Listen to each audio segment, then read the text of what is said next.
जिंदगी में कभी कभी हमें ऐसे विचार आते हैं जो हमारी मानसिक शांति को भंग कर देते हैं। यह कहानी ऐसे ही एक व्यक्ति की है जिसने अपने गंदे विचारों से जूझते हुए उन्हें दूर करने का तरीका खोजा। अतीत का बोझ। रामू एक छोटा किसान था जो उत्तर भारत के एक छोटे से गांव में रहता था। उसकी जिंदगी में हर चीज सामान्य थी, लेकिन कुछ महीनों से उसे एक समस्या ने घेर रखा था। उसके मन में गंदे और नकारात्मक विचार आने लगे थे जो उसे परेशान करते थे। रामू को यह समझ नहीं आ रहा था कि ये विचार क्यों आ रहे हैं। उसने इन विचारों से छुटकारा पाने के लिए कई तरीकों की कोशिश की, लेकिन कुछ भी काम नहीं आ रहा था। वह धीरे धीरे अपनी जिंदगी से निराश होने लगा था। एक दिन रामू अपने पुराने मित्र श्याम से मिला, जो पास के शहर में एक मनोवैज्ञानिक था। रामू ने श्याम को अपनी समस्या बताई। श्याम ने ध्यान से रामू की बात सुनी और कहा, रामू, ये विचार तुम्हारे भीतर के तनाव और चिंताओं का परिणाम हो सकते हैं।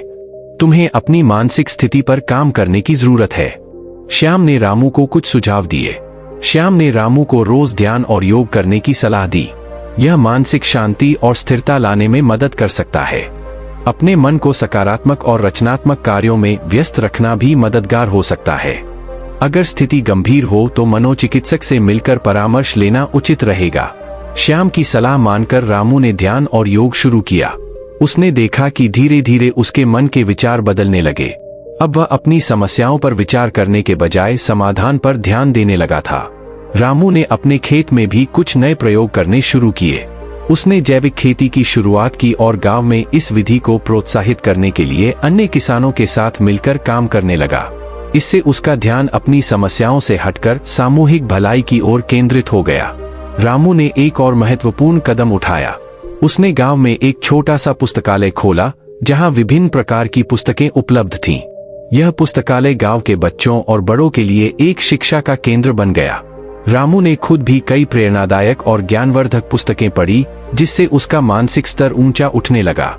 रामू ने अपनी मानसिक शांति को बनाए रखने के लिए नए नए तरीकों की खोज जारी रखी। उसने अपने मित्रों और परिवार के सदस्यों के साथ अधिक समय बिताना शुरू किया। सामूहिक गतिविधियां और सामाजिक सहभागिता ने उसकी मानसिकता को और अधिक सकारात्मक बना दिया।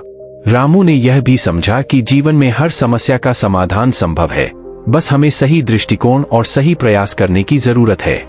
उसने अपने गंदे विचारों को दूर करने के लिए एक स्वस्थ दिनचर्या बनाई, जिसमें शारीरिक व्यायाम, सही खान-पान और पर्याप्त नींद शामिल थी। धीरे धीरे रामू के जीवन में परिवर्तन आने लगे। उसने महसूस किया कि उसके नकारात्मक विचार कम हो रहे हैं और उसकी मानसिक स्थिति में सुधार हो रहा है। वह अब पहले से अधिक खुश और संतुष्ट महसूस करने लगा था। रामू ने अपने अनुभवों से सीखा कि मानसिक शांति पाने के लिए आत्मसंयम, सकारात्मक दृष्टिकोण और सामूहिक सहयोग की आवश्यकता होती है। उसने अपने गांव में मानसिक स्वास्थ्य के प्रति जागरूकता फैलाने का भी काम शुरू किया, जिससे अन्य लोग भी इस दिशा में प्रेरित हो सकें। रामू की यह कहानी हमें यह सिखाती है कि जीवन में गंदे विचारों से जूझना कोई असामान्य बात नहीं है, लेकिन इनसे निपटने के लिए सही दृष्टिकोण और सही कदम उठाने की जरूरत है। आत्मसंयम, सकारात्मक सोच और सामूहिक सहयोग से हम अपने मानसिक स्वास्थ्य को बेहतर बना सकते हैं और जीवन में सच्ची शांति और सुख प्राप्त कर सकते हैं। इस कहानी के माध्यम से हमें यह संदेश मिलता है कि मानसिक शांति और सुख प्राप्त करने के लिए हमें अपने भीतर की ताकत को पहचानना और उसका सही उपयोग करना चाहिए। जीवन की हर समस्या का समाधान संभव है, बस हमें अपने दृष्टिकोण और प्रयासों में बदलाव लाने की जरूरत है। तो दोस्तों, यह कहानी कैसी लगी कमेंट बॉक्स में जरूर बताना, और हाँ, ऐसे ही ज्ञान से रिलेटेड कहानी सुनाने के लिए हमारे चैनल को सब्सक्राइब करना मत भूलिएगा।